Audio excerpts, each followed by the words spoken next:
Kopi luwak, kopi nikmat, nyaman diminum.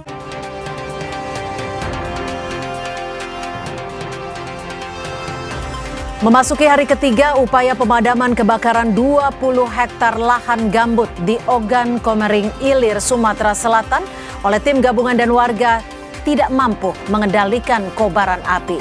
Pemadaman tak hanya dilakukan melalui darat, tapi juga dengan bantuan waterbombing.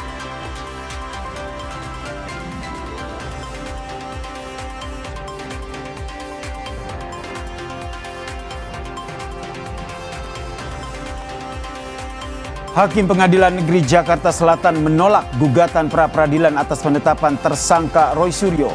Hakim menyebut Roy Suryo berupaya menunda sidang pokok perkara dan menyalahgunakan pra-peradilan.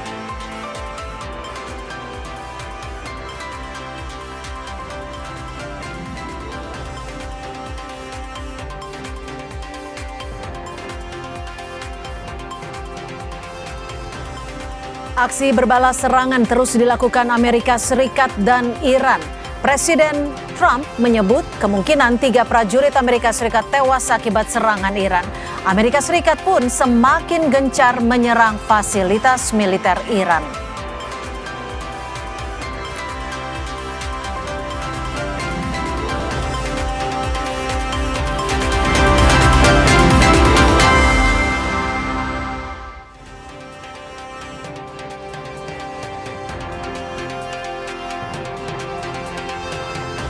Halo, selamat sore Indonesia. Disiarkan langsung dari studio Newsroom Menara Kompas Jakarta. Kompas Petang hadir dengan sejumlah informasi bersama saya Yasir Neneama. Dan juga saya Cynthia Rompas. Hari ini Senin 20 Juli 2026. Dan kita langsung ke informasi pertama di Kompas Petang. Saudara, sepeda motor tertabrak kereta barang yang tengah melintas di lintasan kereta api Jalan Krokosono Semarang. 1 orang meninggal dan 2 lainnya terluka.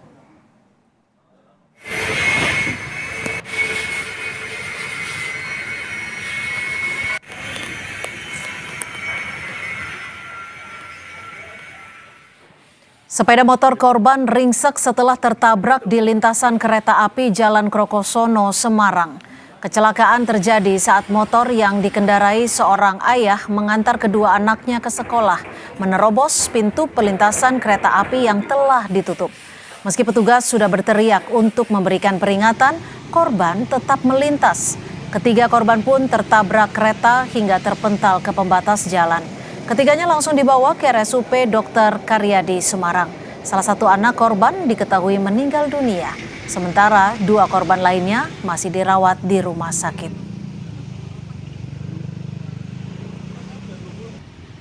Tadi ada bapak sama 2 anaknya boncengan mengantar sekolah.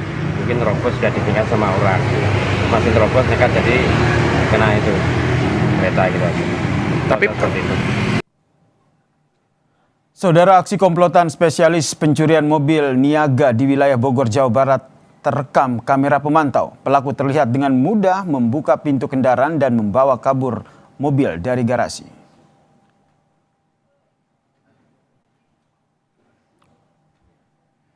Inilah detik-detik pencurian mobil angkutan barang yang terekam kamera pemantau, saudara. Dengan mengendap-endap, para pelaku mengamati situasi di garasi mobil.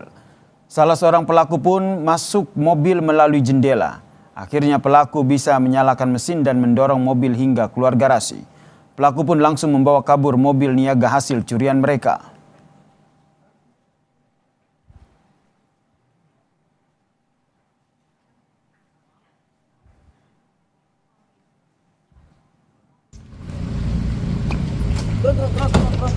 Berbekal rekaman CCTV, jajaran Polsek Tajur Halang, Bogor, Jawa Barat akhirnya bisa menangkap pelaku pencurian kendaraan niaga ini, saudara. Pelaku yang diketahui berjumlah 4 orang diduga telah berulang kali beraksi di Kabupaten Bogor. Pelaku memiliki peran masing-masing dalam komplotan ini. Ada yang mengintai kendaraan target, melakukan pencurian hingga menghilangkan identitas kendaraan. Pelaku juga dilengkapi peralatan khusus dalam melakukan aksi pencurian ini.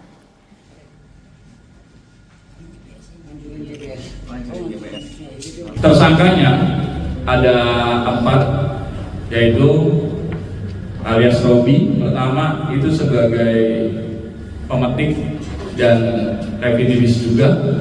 Yang kedua, saudara alias Inek.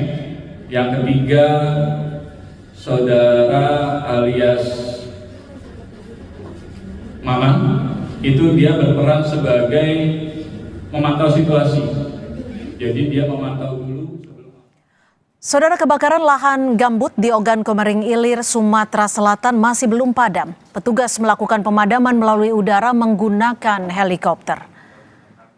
Memasuki hari ketiga, tim gabungan belum dapat memadamkan kebakaran lahan gambut di Tulung Selapan Timur, Tulung Selapan, Ogan Komering Ilir. Angin kencang yang bertiup dan banyaknya titik api membuat petugas kesulitan memadamkan kebakaran lahan gambut seluas 20 hektar. Petugas juga mengalami kendala untuk bisa menuju titik api. Petugas gabungan dibantu 2 unit helikopter dari BNPB memadamkan api dari udara.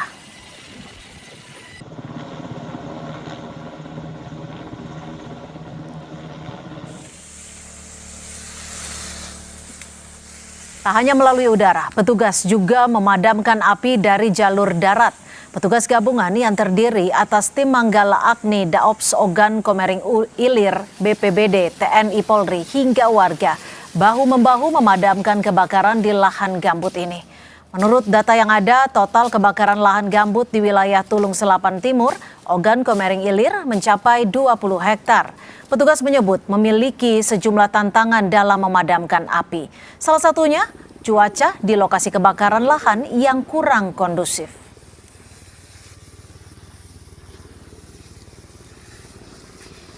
Anomali yang terjadi di lapangan, di mana pergerakan penjalaran api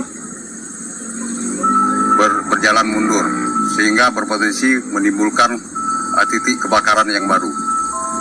Kemudian cuaca yang ekstrim dan pola pergerakan angin yang selalu berubah-ubah menyebabkan petugas mengalami hambatan karena diperlukan kecepatan dalam bergerak.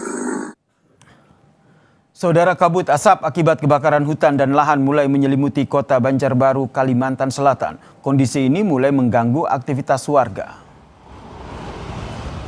Kebakaran lahan dan hutan di wilayah Kelurahan Guntung Manggis, Kota Banjarbaru mulai meluas.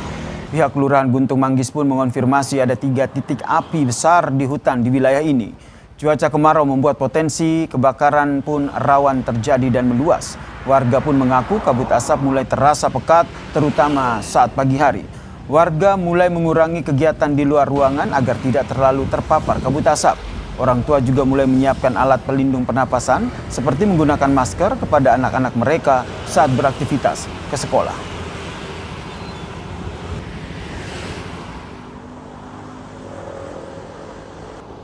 Rasanya hari ini rasa kabutnya tuh baru hari ini ya. Terus memang buat anak-anak menyiapkan masker kamu untuk berangkat sekolah atau gimana? Ya memang gue stok di rumah masker. Memang sudah lama, mulai yang corona itu aja udah biasa ada. Kita ke informasi lain, Saudara. Menteri Sekretaris Negara Prasetyo Hadi meminta kasus korupsi yang menyeret ex-Jampitsus tidak dikaitkan dengan Presiden Prabowo Subianto. Mensesnek membantah klaim pengacara ex-Jampitsus Hotman Paris yang menyebut pemeriksaan terhadap pejabat tinggi memerlukan izin Presiden. Mensesnek menegaskan seluruh proses penegakan hukum mengikuti mekanisme hukum yang berlaku.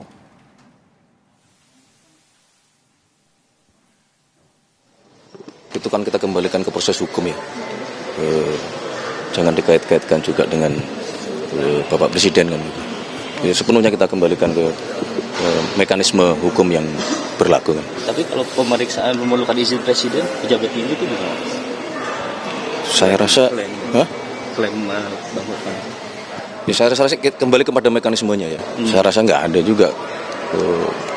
Hanya pada saat masih proses pemeriksaan harus izin Presiden itu kan.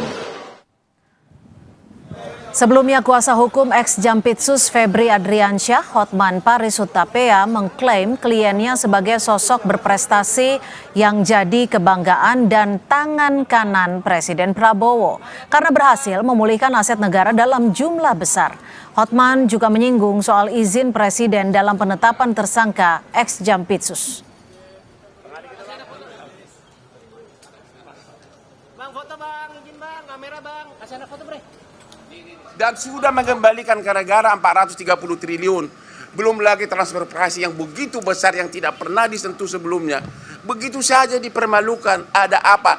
Tanya, makanya malam ini kalian langsung ke Mabes Polri tanya. Kalau kau bukan pengecut. Paling penting kalian bertanya. Kalau Anda punya nyali bertanya, tanya kepada Kapolri. Hei, kenapa nggak nanya Pak Prabowo dulu sebelum melakukan ini terhadap tangan kanan dari yang dibanggakan oleh Presiden Prabowo? Tanya. Saya baru tahu tidak ada izin.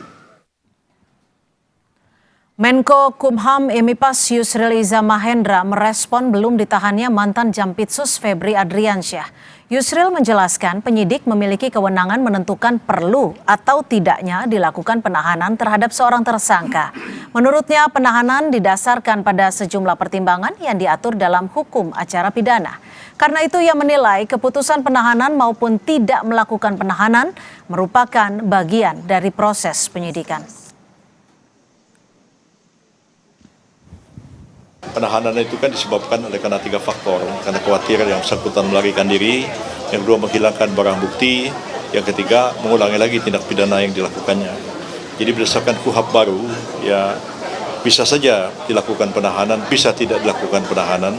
Dan kalaupun dilakukan penahanan, dapat juga digugat pra-peradilan ke pengadilan. Dan karena itu kita awasi dan kita cermati apa yang dilakukan oleh penyidik Kejaksaan Agung dalam mengungkapkan atau melakukan penyidikan lanjutan terhadap kasus mantan Jampitsus. Tahap-tahap awal ya, kita lihat aja perkembangannya. Dalam perkembangan bisa saja dilakukan tindakan penahanan. Saudara, sore ini Presiden Prabowo Subianto menggelar sidang Kabinet Paripurna di Istana Negara Jakarta. Wakil Presiden, para Menko, Menteri termasuk Kapolri, Panglima TNI dan Jaksa Agung hadir dalam sidang Kabinet Paripurna ini, saudara. Agenda berfokus pada percepatan dan evaluasi program prioritas. Beberapa hal yang dibahas Presiden seperti masalah ekonomi dan juga pangan. Di sidang, Presiden memberikan apresiasi kerja keras jajarannya. Pancasila ini adalah suatu filosofi yang utuh, yang integralistik. Kita menjalankan pemerintahan dengan bekerja dengan sangat keras. Saya terima kasih kepada seluruh anggota kabinet. Sebagian dari saudara-saudara bekerja tanpa diawasi karena saya konsentrasi kepada hal-hal penting dalam 2 tahun ini. Tapi saya lihat saudara-saudara berinisiatif. Lebih lengkap soal rapat Kabinet Paripurna yang dipimpin langsung oleh Presiden Prabowo Subianto dan respons Istana terkait dengan nama Presiden Prabowo yang dikaitkan oleh Hotman Paris dengan ex-Jampitsus yang tersandung 3 kasus korupsi besar. Kita tanyakan kepada jurnalis Kompas TV Alfania Rizky dan juru kamera Anggi di Istana. Selamat petang Anggi. Anggi, apa saja poin penting yang disampaikan? Alfa, apa saja poin penting yang disampaikan oleh Presiden dalam rapat Kabinet Paripurna ini, Alfa? Selamat petang Yasir dan juga saudara. Ya, saat ini Presiden Prabowo Subianto masih memberikan arahan dalam sidang Kabinet Paripurna. Kalau saya tidak salah ini yang kedua di tahun 2026 ini.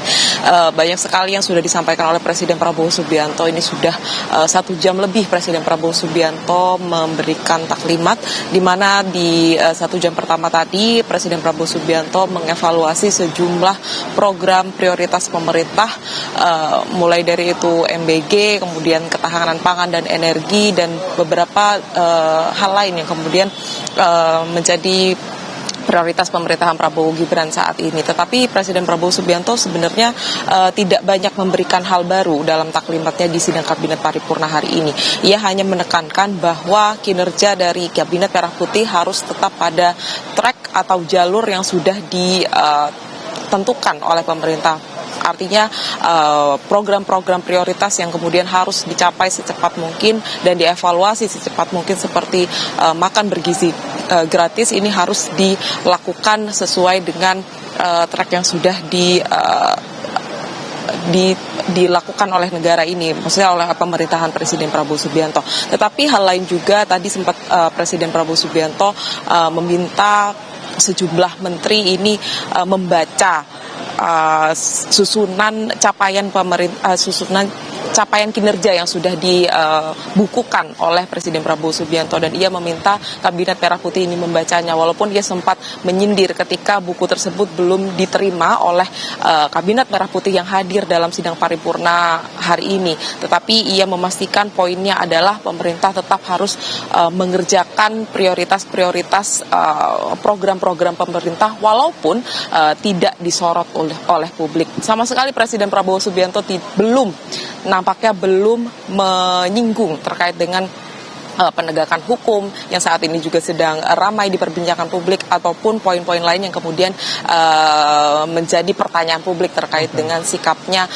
dalam penegakan hukum ex Jampitsus. Tetapi yang akan menarik nanti biasanya Presiden Prabowo Subianto ketika tanya jawab mendengarkan paparan dari menteri-menterinya, apakah di sana akan disinggung terkait dengan pembahasan ex Jampitsus atau kasus-kasus lain yang saat ini sedang hangat diperbincangkan oleh publik. Yes, ya. Belum ada pernyataan resmi dari Presiden Prabowo Subianto, tapi dari Istana sendiri sikapnya seperti apa soal nama Presiden Prabowo yang dikaitkan dengan penetapan tersangka ex Jampitsus oleh pengacara Hotman Paris Hutapea ini, Alfa? Ya, tadi Menteri Sekretaris Negara Prasetyo Hadi di gedung parlemen juga sudah menjawab terkait dengan pertanyaan ini. Bagaimana dengan pernyataan dari kuasa hukum ex Jampitsus yang mengaitkan Presiden Prabowo Subianto atau izin dari Presiden Prabowo Subianto ketika harus memeriksa ex Jampitsus ini. Secara tegas Prasetyo Hadi bilang bahwa tidak boleh atau jangan dikaitkan Presiden Prabowo Subianto dengan kasus ex Jampitsus ini, karena sekali lagi ketika penegakan hukum itu sudah harus dilakukan, maka Presiden Prabowo Subianto menurut Mensesnek akan menjadi orang pertama yang harus menekankan bahwa penegakan hukum terhadap siapapun pejabat di Republik ini yang terlibat kasus korupsi harus harus melalui proses hukum yang sudah ada di negeri ini. Dan berulang kali memang Presiden Prabowo Subianto ini dalam pernyataannya menyebutkan tidak ada tebang pilih dalam penanganan kasus pejabat di negeri ini. Mulai itu dari Kejaksaan Agung, militer, kepolisian, semuanya tetap harus introspeksi diri. Sekali lagi ketika dia sudah terbukti melakukan kasus korupsi atau menjadi koruptor, maka dia tetap harus mengikuti proses hukum yang sudah berlaku di Indonesia. Setidaknya itu respon Presiden Prabowo Subianto, walaupun belum berkaitan langsung dengan kasus ex Jampitsus ini. Terima kasih jurnalis Kompas TV Alfania Rizky dan juru kamera Anggi Mendrawan atas informasinya dari Istana Kepresidenan. Dan saudara, informasi lainnya di Kompas Petang masih akan kami hadirkan selepas jeda. Di antaranya, Hakim Pengadilan Negeri Jakarta Selatan menolak gugatan pra-peradilan atas penetapan tersangka Roy Suryo. Hakim menyebut Roy Suryo berupaya menunda sidang pokok perkara dan menyalahgunakan pra-peradilan.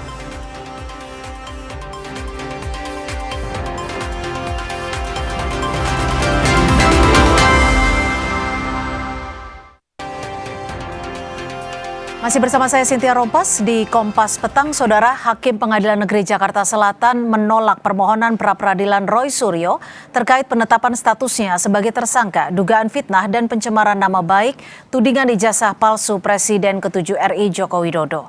Majelis Hakim menilai pengajuan pra-peradilan kedua Roy Suryo merupakan bentuk upaya menunda sidang pokok perkara.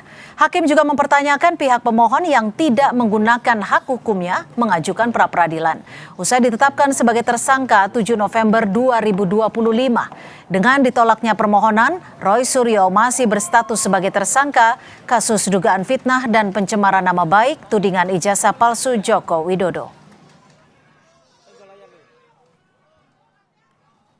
Setelah menetapkan pemohon sebagai tersangka dan dilanjutkan dengan pemanggilan pemohon untuk didengar keterangannya sebagai tersangka, bukti P1 dan P4, termohon juga melakukan gelar perkara khusus atas permintaan pemohon dan telah memberikan kesempatan kepada pemohon mengajukan saksi dan orang-orang yang memiliki keahlian khusus guna memberikan keterangan yang menguntungkan bagi dirinya. Setelah diberikan kesempatan mengajukan bukti yang meringankan, pemohon tidak menggunakan hak hukumnya mengajukan pra-peradilan untuk menguji penetapan tersangka tersebut. Menimbang bahwa tindakan pemohon mengajukan permohonan pra-peradilan terkait penetapan tersangka setelah pelimpahan perkara dan setelah pra-peradilan pertama mencapai tahap kesimpulan adalah bentuk nyata upaya untuk menunda-nunda dan mengganggu proses pemeriksaan pokok perkara. Menurut hakim, upaya ini adalah salah satu bentuk penyalahgunaan pra-peradilan. Kuasa hukum Roy Suryo, Refli Harun, membantah penilaian majelis hakim yang berpandangan jika pengajuan pra-peradilan kedua Roy adalah upaya menunda sidang pokok perkara. Menurut Refli, pengajuan pra-peradilan adalah upaya kuasa hukum membela kliennya. Sementara tersangka Roy mengapresiasi putusan hakim, namun Roy tidak gentar mengajukan pra-peradilan kembali untuk ketiga kalinya. Ini bukan Mas Roy siap atau tidak siap untuk pokok perkara. Ini adalah the lawyer's way, ya. Ini adalah jalan lawyer, jalan kuasa hukum untuk melihat bagaimana kita membela klien kita. Bagaimanapun juga kami, ya khususnya saya, tetap mengaturkan terima kasih dan apresiasi. Tapi bagi saya lumrah, ya lumrah hal ini. Jadi ada kadang-kadang hakim tunggal itu yang memutuskan itu menyetujui, ada kadang-kadang yang memutuskan tidak menyetujui. Kemudian mau lanjut dengan pra-peradilan yang keempat. Karena apa? Karena pra-peradilan yang ketiga sudah kami daftarkan. Dan insya Allah akan bersidang pada hari Selasa tanggal 28 Juli yang akan datang. Dengan materi adalah ganti rugi atas putusan pra-peradilan yang pertama. Mempersiapkan sidang kasus dugaan fitnah dan pencemaran nama baik dengan tersangka Roy Suryo dan terdakwa Tifauzia Tiasumah, Presiden ke-7 RI Joko Widodo mengadakan pertemuan dengan sejumlah teman kuliah Jokowi semasa menjadi mahasiswa UGM. Jokowi menyebut pertemuan dengan teman kuliah Jokowi dilakukan sebagai persiapan mengikuti persidangan. Sebelumnya, saudara, beberapa waktu lalu Joko Widodo memastikan akan hadir sidang sambil menunjukkan ijazahnya. Reoni Pak. Teman-temannya senang ya Pak ya? Ya, mempersiapkan diri dan rekan-rekan saya seangkatan. Persiapan saksi sidang ya? Iya, betul. Siap, sehat selalu Pak Jokowi. Usai ditahan dan juga ditangkap, tersangka kasus tudingan ijazah palsu Jokowi, Roy Suryo, mengajukan pra-peradilan pertama ke Pengadilan Negeri Jakarta Selatan pada 22 Juni lalu. Permohonan tersebut menguji keabsahan dan penggeledahan, penangkapan dan penahanan dirinya oleh penyidik Polda Metro Jaya. 7 Juli 2026, Hakim Tunggal PN Jakarta Selatan mengabulkan sebagian permohonan pra-peradilan pertama Roy Suryo. Hakim menyatakan penggeledahan, penangkapan dan penahanan Roy Suryo dinyatakan tidak sah. Namun putusan tersebut hanya menguji keabsahan prosedur tindakan penyidik dan tidak memutus pokok perkara.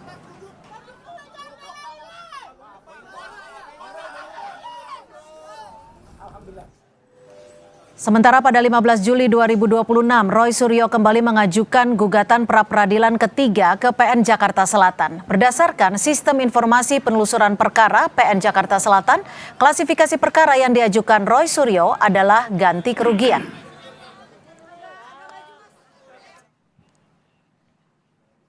Saudara, Pengadilan Negeri Jakarta Selatan menolak permohonan pra-peradilan Roy Suryo dan menyatakan status tersangkanya sah.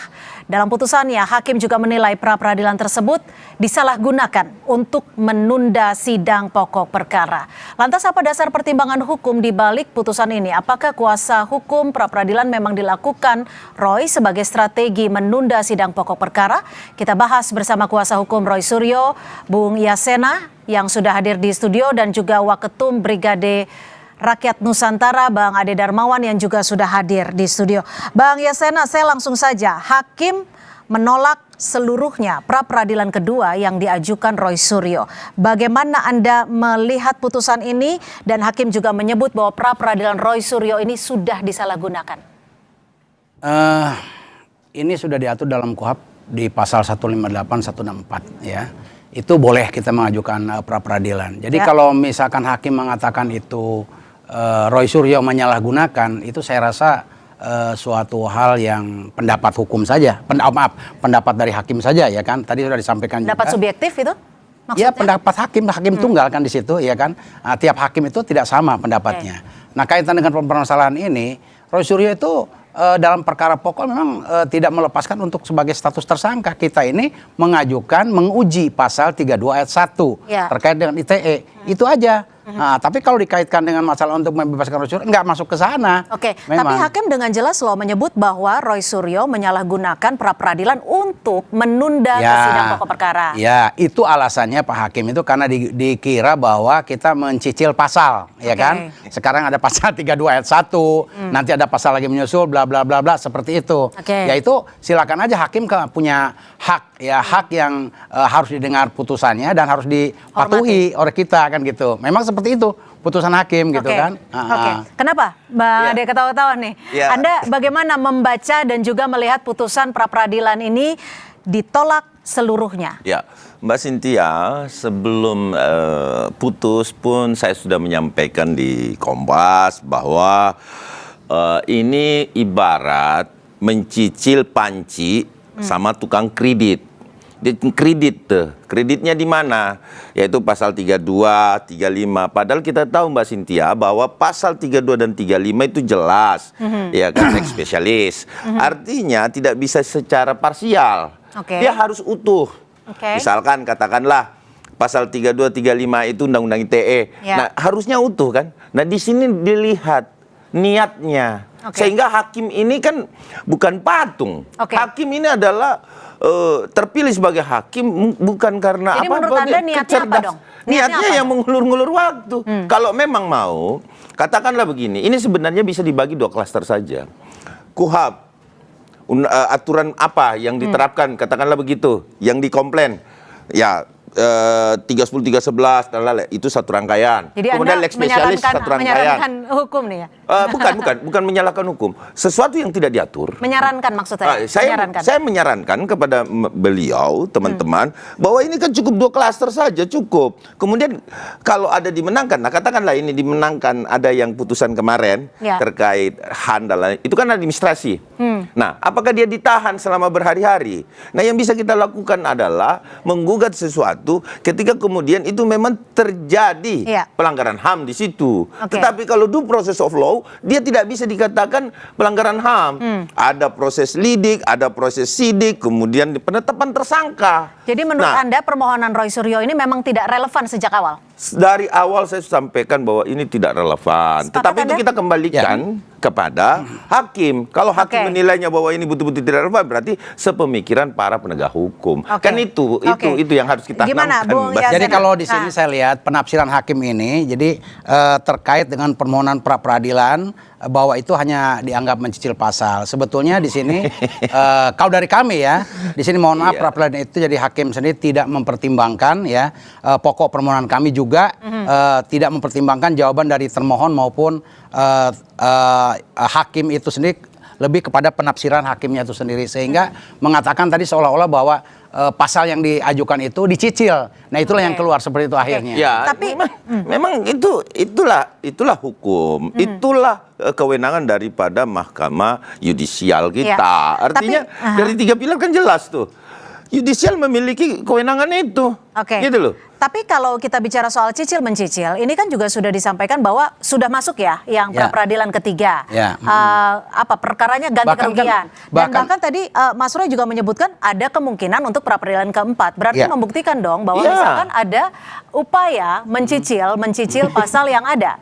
Bagaimana? Bukan upaya mencicil, karena kan yang pertama ini dikatakan mencicil. Nah, berarti kan kita harus memenuhi dong kekurangannya. Pasal berapa aja yang belum nih? Ya mungkin kita akan bahasanya sekaligus tuh. Sekaliguskan gitu. Sekaligus saja. Gitu. Jadi karena kan ditolak semua jadi gitu tantangan tuh dari hakim seolah-olah mencicil. Nanti mungkin kita akan masukkan pasalnya itu sekalian kan gitu. Nanti putusannya kalau ditolak barulah kita masuk kepada pokok perkara. Artinya gini, Bang. Kita tidak bisa menguji satu barang bukti yang sifatnya diprapit. Lebih baik idealnya kemudian sesuai dengan KUHAP yang baru semangatnya yaitu kepastian hukum, maka kita harus menguji di pengadilan yang sesungguhnya. Kenapa? Range waktunya panjang. Itu yang pertama. Yang kedua, lebih komprehensif di situ, Mbak Cynthia. Jadi kita tidak bermain-main, tidak mempermainkan. Karena gini, mempermainkan hukum KUHP yang baru dengan ada celah, itu adalah pelanggaran KUHP. Jadi maksud Anda ini Mas Roy bermain-main. Kalau menurut salah. Ini menurut saya. Anda tidak bisa bilang salah. Itu menurut saya. Bukan pendapat Anda. Anda berpendapat tidak bisa dikatakan bermain-main. Ini serius kita permasalahan. Cuma masalahnya kita masukkan dulu pasal 32 ayat 1, pasal 35 itu undang UTE tidak masuk karena ijazahnya Pak Jokowi itu analog. Nggak usah salah-salah. Nggak bisa. Makanya kita nggak ngerti. Kita tanyakan terkait dengan undang-undang ITE ini. Kita masuk di sini gitu. Oke, tapi kan sudah masuk nih pra peradilan ketiga dan mau pra peradilan ketiga itu atas pernyataan dari hakim pada saat memutuskan. Bukan pernyataan, putusan. Ya, putusan. Bagus, terima kasih. Ini saudara ngerti nggak sih putusan? Ngerti Bang, tunggu dulu. Itu bagus diluruskan. Ya, terima kasih diluruskan. Putusan mengatakan bahwa 14 hari ke depan boleh nanti untuk mengajukan rehabilitasi. Makanya Prapid yang ketiga itu rehabilitasi di saat putusan pertama itu. Tapi di PN Jakarta Selatan masuknya ganti rugi perkaranya. Ya, rehabilitasi kan ganti rugi, pemulihan nama baik dan sebagainya. Karena diatur dalam PP 92 tahun 2015. Ada jaminan tidak akan ada pra peradilan keempat ya? Nih, saya itu tadi yang saya bilang. Pra peradilan keempat itu tadi yang ditantang hakim itu pasal 32 ayat 1 masuk 35 sampai kepada pasal-pasal yang diterapkan dalam kaitan dakwaan ini. Kita lihat. Berarti terakhir pra peradilan keempat. Peradilan keempat, tapi belum. Tapi yang ketiga dulu. Ada, tapi belum gitu ya. Ini saya luruskan, Mbak Cynthia. Di pra-peradilan ini yang diuji adalah pasal 32 dan penetapan tersangka. Oke? Oke. Nah, kemudian ada rehabilitasi. Iya, secara analogi, kita berpikir, manusia berpikir nih, bodoh-bodohnya kita nih, kalau penetapan tersangkanya ditolak, terus kemudian ada rehabilitasi, pertanyaannya, yang direhabilitasi yang mana? Penetapan tersangka langsung dijawab. Atau langsung dijawab. Bukan, yang lain salah, keliru. Ini yang terkait dengan masalah rehabilitasi bukan masalah penetapan tersangka. Yang mana? Ini terkait dengan masalah penangkapan, penahanan, penggeledahan. Itu kaitannya ke situ. Yang nama baiknya di situ. Prapid yang pertama. Itu penangkapan kan sudah dinyatakan. Ya itu sudah inkrah. Oke. Kata hakim apa? Nanti menyusul rehabilitasinya nanti dipisahkan di belakang. Makanya kita masuk Prapid yang ketiga.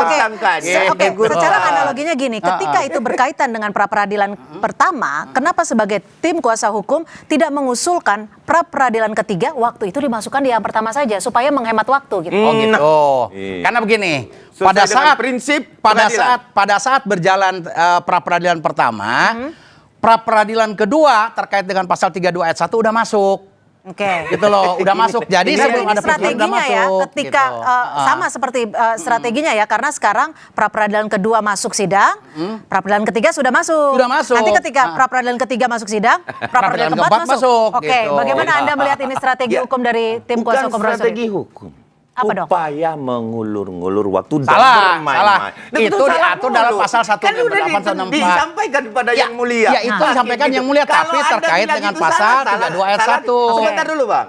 Apabila selalu salah. Nah ini yang kadang-kadang saya bingung sama Anda. Jadi gini, kalau dikatakan ya tadi Prapid itu adalah menggunakan Prapid dengan cara yang tidak benar. Kenapa hakim berprinsip? Tidak benar, itu kan hak hukum kalau pra peradilan. Kenapa? Benar menyampaikan seperti itu. Kenapa bisa dilakukan langsung atau melalui keluarganya? Bahwa tidak boleh hal-hal seperti itu kita lakukan pencicilan. Memang tidak diatur, tidak melanggar hukum, tetapi secara etika berperkara KUHP itu jelas asas kepastian hukumnya terlupakan. Itu secara etika. Berarti Anda menilai tidak sesuai etika gitu.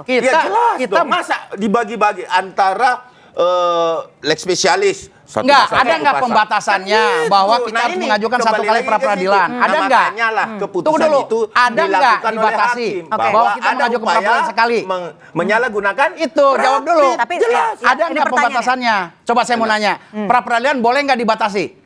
Begini. Enggak, tunggu. Pertanyaan saya. Bisa pra peradilan boleh nggak dibatasi? Sudah jelas tidak diatur. Sehingga hakim memiliki kewenangan. Itu apa? Finding law. Ya. Terus kemudian made in law. Membuat hukum dan apa? Penemuan hukum. Oke. Itu sudah jelas. Itu nah, terlalu kalau hakim jauh. berpendapat begitu, Terlalu jauh itu itulah jaraknya. aturan Sekarang pertanyaan saya, pra peradilan Ini yang dibatasi nggak nggak? ngerti nih, nyalain hakim mulu nih. Saya nggak nyalain hakim. Ngerti nih. Saya nggak nyalain hakim. Hakim itu putusannya wajib untuk dipatuhi. Putusan itu benar. Yang nyalahin hakim siapa? Saya mau bertanya. Saya mau bertanya. Saya mau bertanya. Lucu Anda ini. Tapi kalau Anda disebut apa yang pra peradilan yang yang tidak hanya 1 atau 2 tapi bisa jadi 3 atau 4 dan seterusnya, ini disebut tidak beretika. Ya jelas, penyalahgunaan beretikanya di mana? Kan hakim sudah ngomong, penyalahgunaan prabit jelas itu kok. Kok kita bertanya bola-balik? Iya, gitu nggak loh. begini. Saya bertanya ulang. Ada nggak pembatasan pra peradilan? Abang nggak usah nanya ke saya karena kita ini sudah di dalam sama-sama pasal tahu. 158, 164 itu pra peradilan. Udah ngerti. Iya, sekarang jawab dulu. Udah ngerti banget. Udah ngerti banget ya, bahwa tidak diatur. Ya. Ketika tidak. Sudah, jawabannya nggak diatur kan? Berarti kan boleh mengajukan lagi. Selama objeknya beda. Oke, Bang Yasena, ketika tidak diatur, selama objeknya berbeda, artinya memang betul dong, Anda akan mengulur-ulur waktu karena memanfaatkan aturan hukum tersebut. Bukan mengulur waktu, karena dalam pasal 163 ayat 1 huruf E udah jelas, itu boleh untuk mengajukan pra peradilan selama belum dibacakan dakwaan. Hakim sudah menyampaikan, Anda jadi bukan pendapat, pra peradilan. Titik. Ini dia tidak ngerti. Tapi Bang Yasena, itu kan benar-benar baca undang-undang lebih tinggi itu undang-undang. Bang Yasena, tapi memang hakim sudah menyebutkan, hakim titik 2 Roy Suryo seakan menyalahgunakan pra peradilan untuk menunda pokok perkara. Itu jelas disebutkan hakim di muka sidang. Artinya ya. Ini untuk prapid yang kedua kan? Betul. Prapid yang kedua sudah putus kan? Nah, katakanlah tadi tidak diterima atau mungkin bahasanya ditolak dan sebagainya. Tapi kan prapid yang ketiga udah masuk dengan objek yang berbeda. Oke. Iya kan? Nah, ini sudah diterima sama pengadilan, pasti akan laksanakan prapid yang ketiga, begitu. Sampai berapa prapid sebenarnya? Ya kita nggak tahu ya sampai berapa prapid, tergantung nanti pelaksanaannya bagaimana. Jangan nuduh. Abang ini nuduh nanti bisa. Anda menduganya untuk tujuan apa sih? Singkat saja. Pertama, tidak ada keberanian untuk menghadapi proses pokok perkara. Oke. Itu yang pertama. Kenapa? Karena mereka tidak punya bukti otentik untuk bisa disandingkan yang dikatakan palsu itu tadi. Oke. Apa? Tidak ada, nothing. Jadi kalau menurut Anda menundanya sampai kapan? Ya, 0 besar, 0. Sampai kapan menundanya? Ya, saya rasa mereka bisa sampai 4-5 kali. Saya rasa. Betul. Itu pasti rancangan mereka. Kalau kita menyatakan sampai 4 atau 5 kali dan lain sebagainya. Lawan baca coy. Ya kan, udah. Dijaga bahasa Anda, ngomongnya jangan terlalu kasar, Pak. Nanti abang akan dapat balasannya yang silakan, singkat saja. Jadi begini ya. Jadi mengenai masalah prapid mau dilaksanakan berapa kali, yang penting objeknya berbeda, ya kan? Jangan kita tergiring dengan keinginannya beliau ini, ya kan? Prapid ini menggiring mengikuti, itu kan putusan prapid yang kedua. Nanti kan prapid yang ketiga sudah masuk. Benar tidak dugaannya bahwa prapid ini akan terus dilakukan sampai ada putusan di sidang Dr. Tifa supaya bisa meraba jalannya sidang ini? Benar kita tidak bisa memperkirakan sampai ke sana. Yang jelas dari pihak kubu Roy Suryo juga kita siap untuk bersidang. Tapi kaitan dengan masalah pasal-pasal yang diseludupkan, yang diterapkan antara KUHP umum dengan undang-undang yang bersifat khusus ini, yang lex spesialis ini, makanya kita uji nih di dalam prapid ini. Itu aja intinya. Oke, artinya masih akan ada prapid-prapid berikutnya. Ya, tentu. Kita Mereka masih akan pasti nantikan. akan melakukan itu, Mbak Oke, Sintia. baik, terima kasih Bang Yasena, terima kasih Bang Ade sudah berbagi perspektif. Kita nantikan selanjutnya peradilan ketiga. Betul ya, terima kasih. Terima kasih, Mbak Dan saudara, informasi lainnya masih akan kami sajikan selepas jeda. Di antaranya Istana buka suara soal pernyataan kuasa hukum ex Jampitsus Febri Adriansyah, Hotman Paris Hutapea yang membawa-bawa nama Presiden Prabowo Subianto dalam membela kliennya.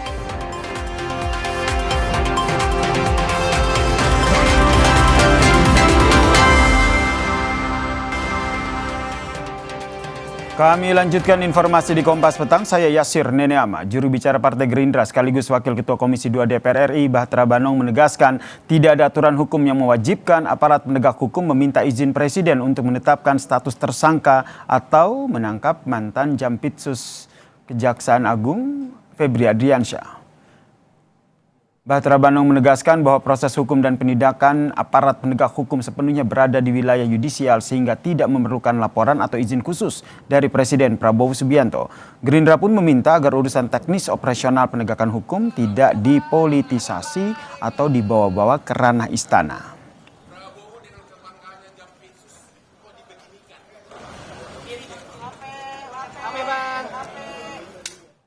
Untuk pemeriksaan saya pikir tidak perlu persetujuan atau ke presiden ya, karena proses hukumnya sedang berjalan. Nah, maka dari itu kami dari Gerindra berharap agar biarlah proses hukum ini berjalan dan kemudian kami percaya kepada penegak hukum karena kan sudah dilimpahkan juga ke Kejaksaan Agung dari kepolisian. Ya, kita berharap prosesnya makin terbuka dan proses hukum ini berjalan sesuai dengan apa yang jangan dikait-kaitkan juga dengan Bapak Presiden kan. Ya, sepenuhnya kita kembalikan ke mekanisme hukum. Prabowo dengan kebanggaannya Jampitsus.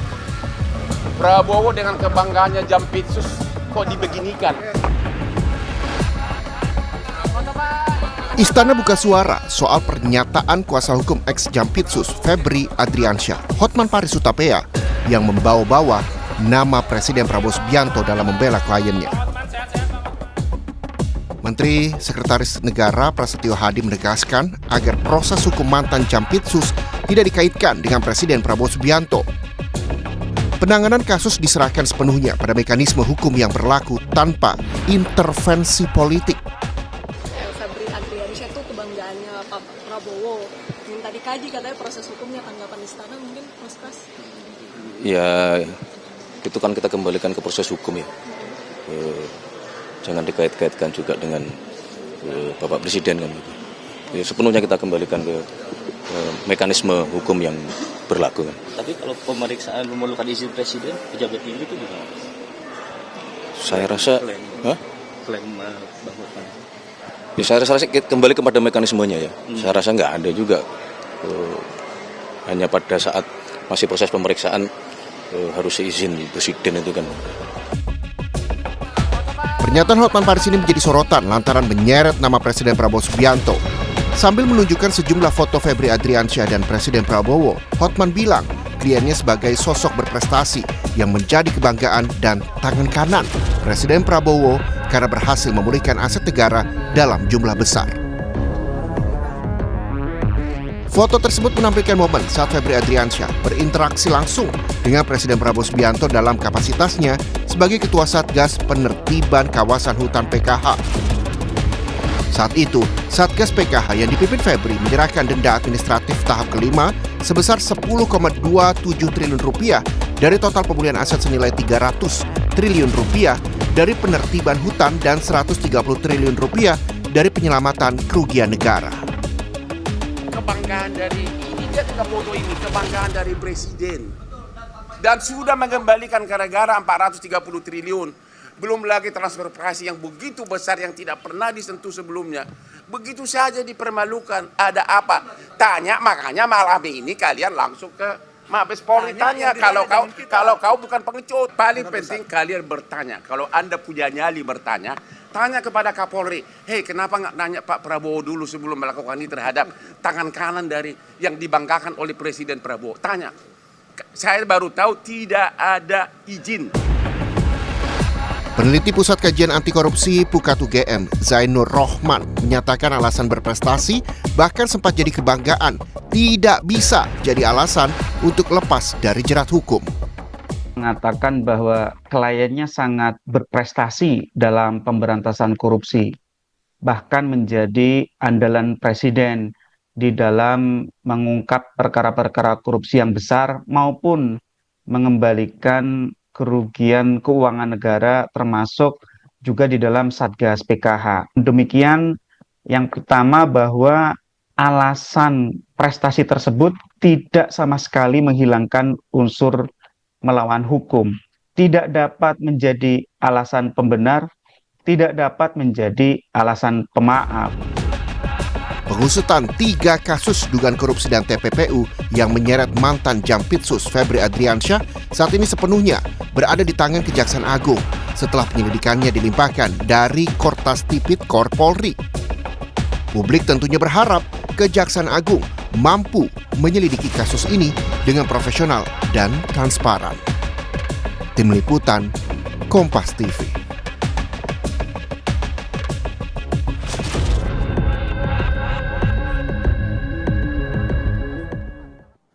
Istana membantah klaim pengacara ex-Jampitsus Hotman Paris yang menyebut pemeriksaan terhadap pejabat tinggi memerlukan izin presiden dan menegaskan seluruh proses penegakan hukum mengikuti mekanisme hukum yang berlaku, saudara. Kita bahas bersama dengan juru bicara Partai Gerindra, Pak Wihadi Wijayanto yang telah bergabung bersama kami di Kompas Petang. Pak Wihadi? Ya. Pak Wihadi, ini Ya. sudah ada pernyataan dari Istana menyatakan bahwa jangan dikait-kaitkan dengan Presiden Prabowo Subianto. Apakah menurut Anda itu saja sudah cukup atau perlu ada ketegasan ataupun pernyataan langsung yang disampaikan oleh Presiden Prabowo Subianto soal hal ini? Ya, saya kira dengan pernyataan Mensesnek itu sudah menjawab semuanya, karena Mensesnek kan memang sebagai juru bicara pemerintah dan juga sebagai sekretaris negara, artinya kan sudah selesai lah, itu sudah clear bahwa itu jangan dikaitkan lagi dengan presiden dalam penetapan masalah tersangkanya mantan Jampitsus ini. Jadi sebenarnya sudah selesai lah, ini masalah ini sudah clear, memang tidak boleh ada pengkaitan lagi dengan presiden masalah ini. Tapi kalau menurut Anda, dari perspektif Anda, yang Anda baca dari yang disampaikan oleh pengacara dari ex-Jampitsus Hotman Paris Hutapea ini, arahnya kemana dengan mengaitkan Presiden Prabowo? Ya kalau arahnya kemana, tanya aja sama Hotman sendiri arahnya Betul, makanya saya nanyakan perspektifnya Pak Wihadi seperti apa.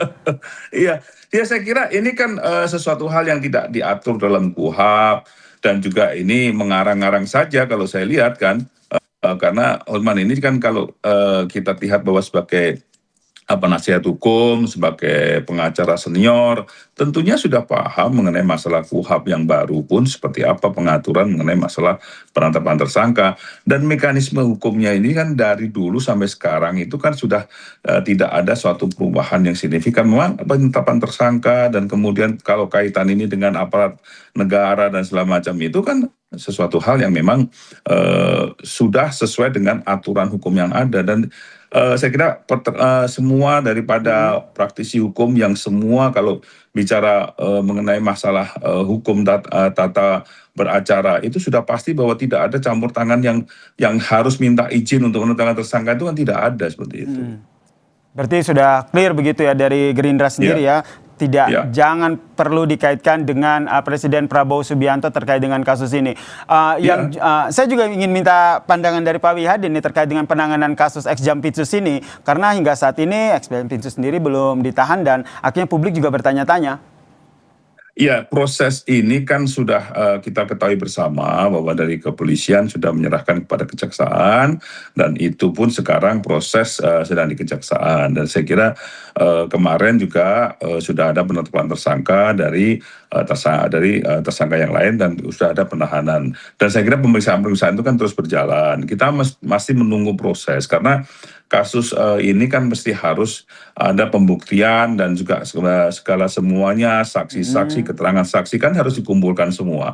Jadi ini proses ini kan proses yang sedang berjalan. Jadi kalau kita bicara mengenai masalah hukum dan proses bagaimana penetapan tersangka, bagaimana proses penahanan, itu semuanya kan ada aturan dan ada proses yang memang tidak bisa serta-merta kita lakukan bahwa ini hari ini terus kemudian besok kan, ini kan semuanya kecuali tertangkap tangan gitu kan. Jadi ini kan semuanya terproses, sudah ada prosesnya gitu.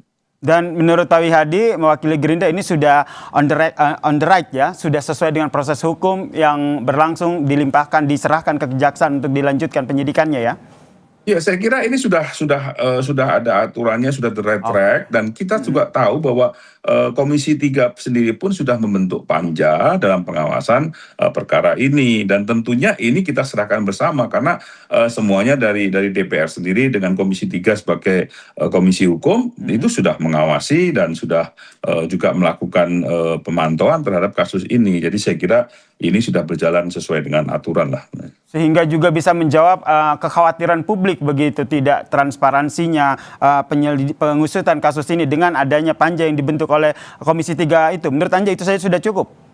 Ya, saya kira ini semuanya kan Komisi 3 mewakili daripada DPR. Tentunya DPR kan juga rakyat juga bisa tahu prosesnya seperti apa dan hak daripada untuk memanggil dan untuk minta klarifikasi itu kan dalam Panja itu kan semuanya sudah menjadi suatu tanggung jawab dari Panja untuk memantau kasus ini. Saya kira ini sudah ada satu pantauan dan juga sudah ada proses yang kita sama-sama semuanya tahu, dan ini saya kira semua masyarakat juga sudah memantau kasus inilah gitu. Baik, tadi kalau ditanya pandangannya apa, suruh nanya ke pengacara dari Ekjampitsus Hutman Paris Hutapea. Kalau gitu saya ganti pertanyaannya, mendorong tidak agar Hutman Paris Hutapea menyampaikan apa sebenarnya maksud dari membawa-bawa nama Presiden Prabowo Subianto dalam kasus ini? Ya, itu kan hak seseorang untuk menjawab ataupun menyampaikan. Kalau sekarang semua masyarakat dan semua praktisi hukum juga melakukan suatu statement yang mengatakan bahwa tidak benar dan tidak ada dalam aturan harus izin presiden, tentunya sebagai pengacara kondang tentunya kalau memang ingin menjelaskan ya persilahkan saja, tapi kalau tidak pun juga kita itu hak daripada penasihat hukum kan tentunya untuk melakukan itu. Baik, kalau begitu kita nantikan seperti apa penanganan kasus ini. Harapan kita bersama ya Pak Wihadi ya, penanganan kasus ini transparan dan juga independen. Terima kasih juru bicara dari Partai Gerindra Pak Wihadi Wianto telah berbagi perspektifnya di Kompas Petang. Salam sehat. Ya, makasih. Usai jeda saudara, Kompas Petang masih akan kembali dengan informasi aksi berbalas serangan terus dilakukan Amerika Serikat dan Iran. Presiden Donald Trump menyebut kemungkinan ada 3 prajurit AS yang tewas akibat serangan Iran. Amerika Serikat pun semakin gencar menyerang fasilitas militer Iran. Ulasannya saudara, usai jeda kami kembali.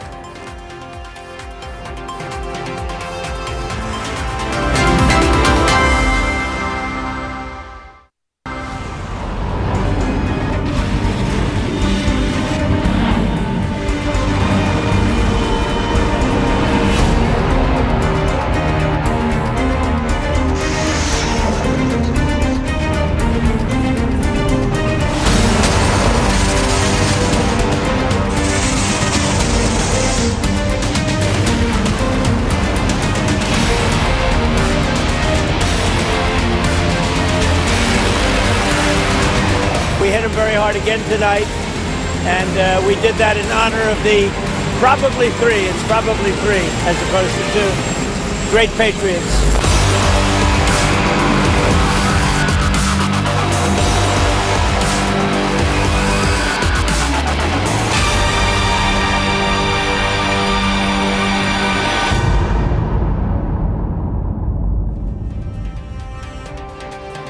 Saudara, Iran meluncurkan tahap ke-17 operasi pesawat nirawak drone yang menargetkan pangkalan Amerika Serikat di Kuwait.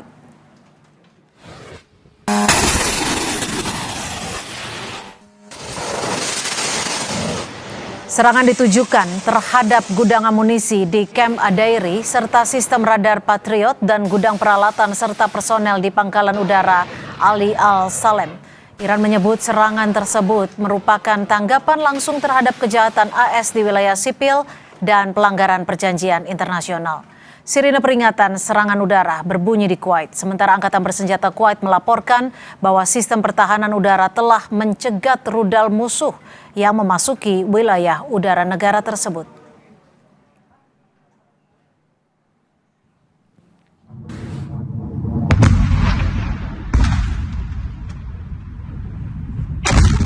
Rudal Iran juga menghantam sebuah pangkalan udara di Yordania yang menewaskan 3 personel militer Amerika Serikat. Serangan Iran tersebut juga menyebabkan 1 orang hilang dan 4 lainnya harus dirawat di rumah sakit. Iran menyatakan serangan itu merupakan tanggapan atas serangan Amerika Serikat. Aksi saling serang ini kembali memicu konflik antara Amerika Serikat dan Iran setelah gagalnya kesepakatan sementara bulan lalu yang bertujuan mengakhiri perang.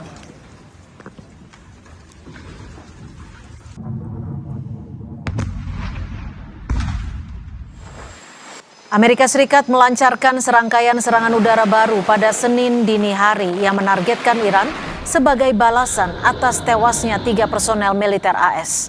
Komando Pusat AS menyatakan pihaknya menargetkan pusat komando militer Iran, lokasi pertahanan udara dan pengawasan pesisir, lokasi peluncuran rudal dan drone, serta jaringan komunikasi.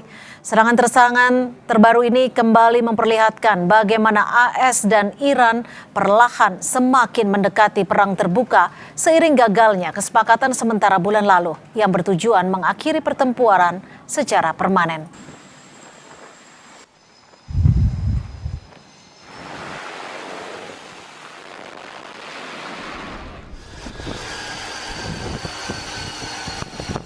Militer Amerika Serikat juga akan mengerahkan jet tempur siluman F-35B milik Korps Marinir yang siap lepas landas kapal USS Boxer di Laut Arab.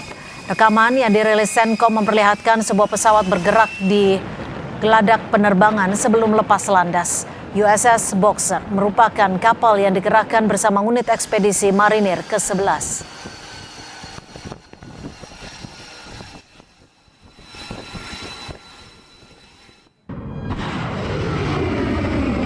Presiden Amerika Serikat Donald Trump mengatakan gelombang serangan terbaru terhadap Iran dilakukan untuk menghormati personel militer AS yang tewas dalam konflik dengan Teheran. Trump menambahkan para prajurit tersebut gugur saat bertugas untuk memastikan Iran tidak memiliki senjata nuklir. Well, we feel very badly, but you know, those great people, those great patriots were out there fighting that Iran cannot have a nuclear weapon. Iran has been very, very badly damaged. They've lost everything almost militarily. They've got very little left. They've got some missiles. They've got some drones. They've got some manufacturing ability, not much. We control the Strait. Serangan demi serangan terus dibalas, sementara korban di kedua belah pihak terus bertambah. Seberapa jauh konflik Iran, Amerika Serikat akan berkembang? Dan apakah kawasan Timur Tengah kini berada di ambang perang yang lebih luas? Kita bahas bersama Evata Filomeno, dosen ilmu politik Universitas Udayana. Mas Evata, selamat sore. Ada 3 tentara Amerika Serikat yang tewas dalam perang baru-baru ini. Apakah tewasnya atau gugurnya tentara Amerika Serikat ini bisa jadi menjadi titik balik yang akan mendorong perang ke level yang lebih besar lagi? Baik, ketika kita melihat ya, sebenarnya sudah ada peristiwa besar, 11 peristiwa besar ya, terkait dengan tewasnya pasukan Amerika Serikat. Sempat ada waktu itu di Kuwait ya, di Shuaibah, terus juga sempat di Arab Saudi 1, dan di Jordandia 3 ya, di Irak Utara 1, dan ada beberapa catatan-catatan yang lain. Dan tentu saja hal ini dikonfirmasi bahwa Donald Trump mengatakan bahwa dia akan melakukan serangan besar-besaran nanti malam begitu. Dan ini tanda bahwa memang selama ini Amerika Serikat selalu mencari cara begitu, bagaimana caranya untuk melemahkan Iran dalam beberapa posisi. Dan serangan yang dilakukan oleh Iran tersebut ternyata malah menyebabkan eskalasi ini menjadi titik pecah ya. Kita tahu bahwa sebenarnya diplomasi masih menjadi titik temu yang mencoba untuk mendamaikan situasi. Dan Abbas Araghchi juga menyampaikan bahwa meskipun hanya 10%, kita harus tetap bernegosiasi dengan Amerika Serikat. Tetapi Amerika Serikat terus melakukan banyak manuver untuk mencegah diplomasi. Dan kita tahu bahwa gugurnya dan tewasnya prajurit dari Amerika Serikat ini akan memperpanjang dan memperparah situasi di Selat Hormuz juga nanti ke depan. Jika situasi akan semakin memanas, tidak hanya di Selat Hormuz, tapi juga antara Amerika Serikat dan Iran, seberapa besar peluang Iran ini akan terus membalas setiap serangan Amerika Serikat? Ya, serangan dari Iran kita tahu memang ditujukan untuk melakukan pembalasan begitu ya. Tetapi serangan-serangan punitif seperti ini sebenarnya harus dilihat lagi lebih dalam bahwa fasilitas Iran ini memang sudah rusak ya, terkait dengan logistik mereka, terus juga depot-depot pertahanan mereka itu sudah hancur kurang lebih 85%.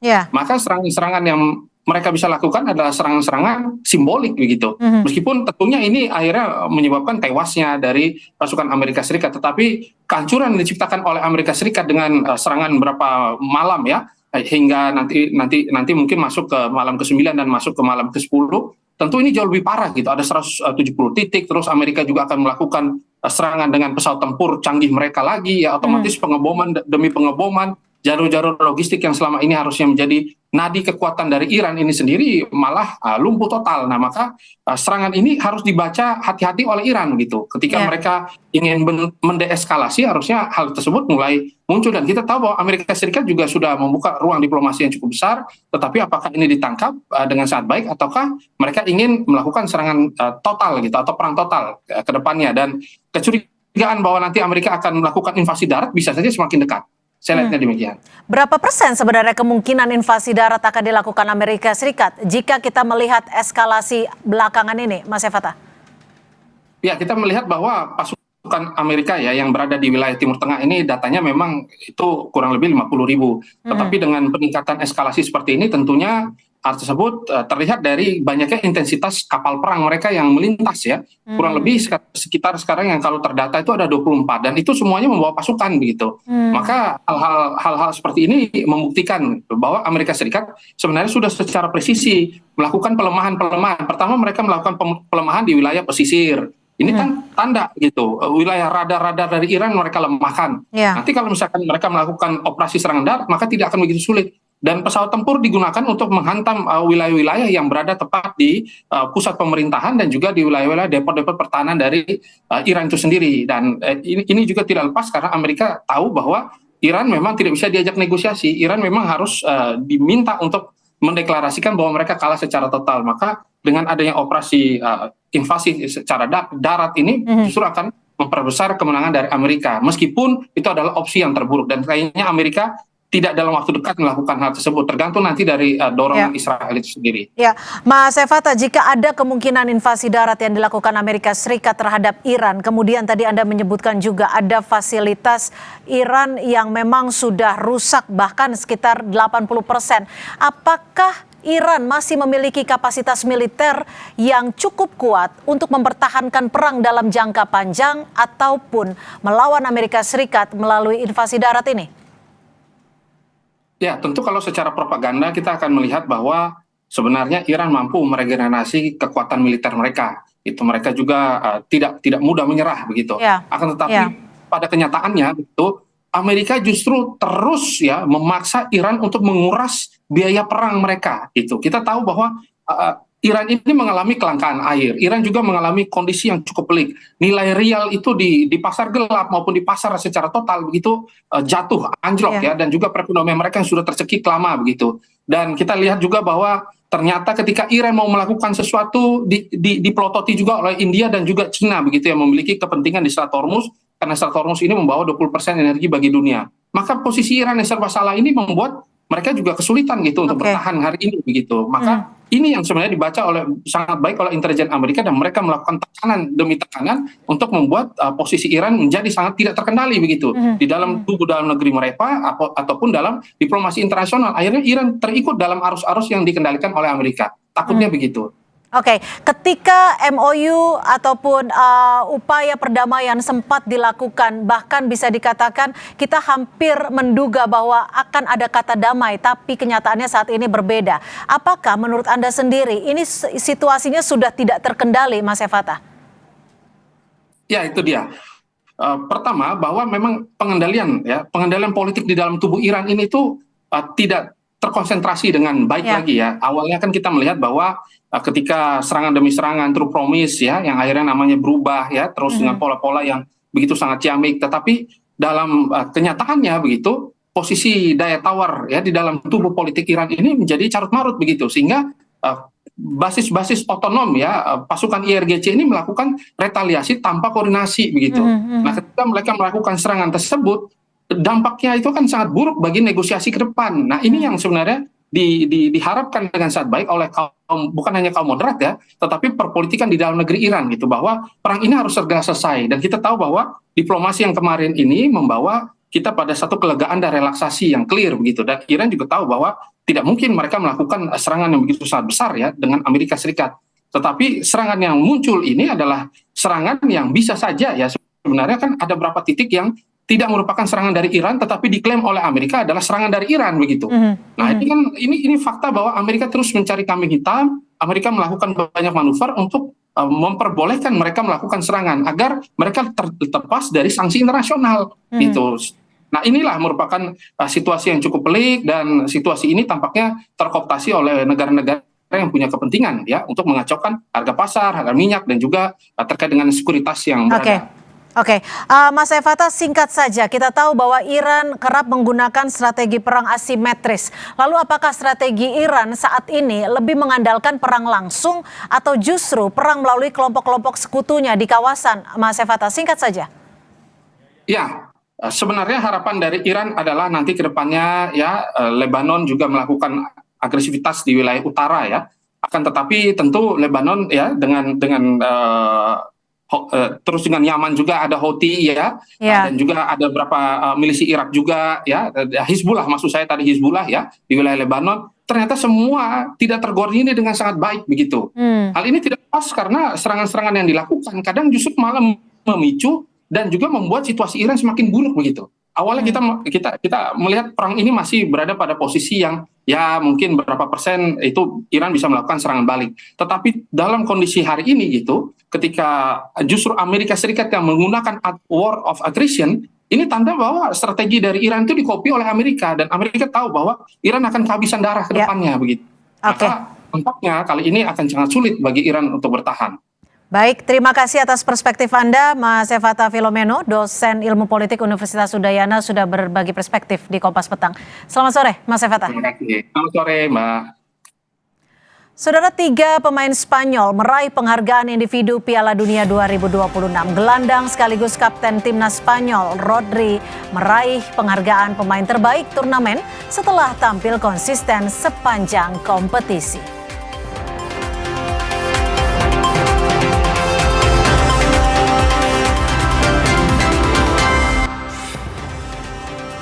Saudara, konflik antar warga di Kecamatan Adonara Timur, Flores Timur, Nusa Tenggara Timur mereda. Petugas berpatroli dan berdialog dengan warga agar konflik tidak berkepanjangan.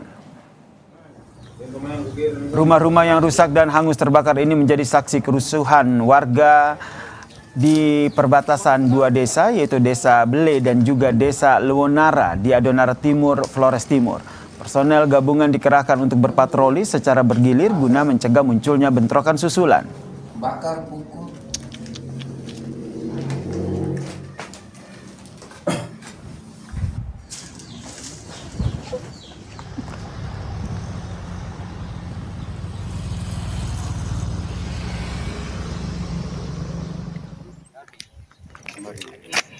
Kita juga jangan cepat terpancing informasi.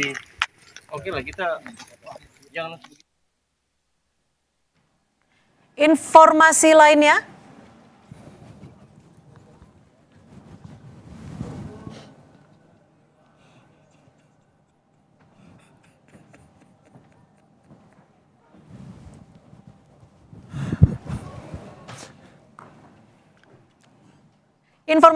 masih akan kami sajikan selepas jeda. Tetap bersama kami.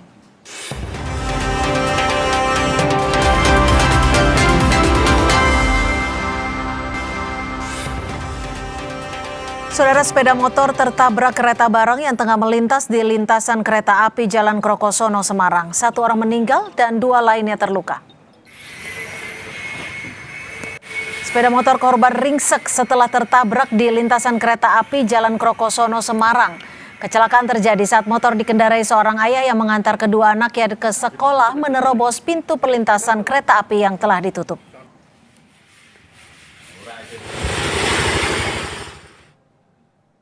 Informasi tadi saudara sekaligus menutup perjumpaan kita di Kompas Petang edisi kali ini. Saya Yasir Neneama. Dan saya Cynthia Rompas. Terima kasih. Sesaat lagi Sapa Indonesia Malam akan hadir bersama Anda bersama Audrey Chandra dan My Sister Tarikan.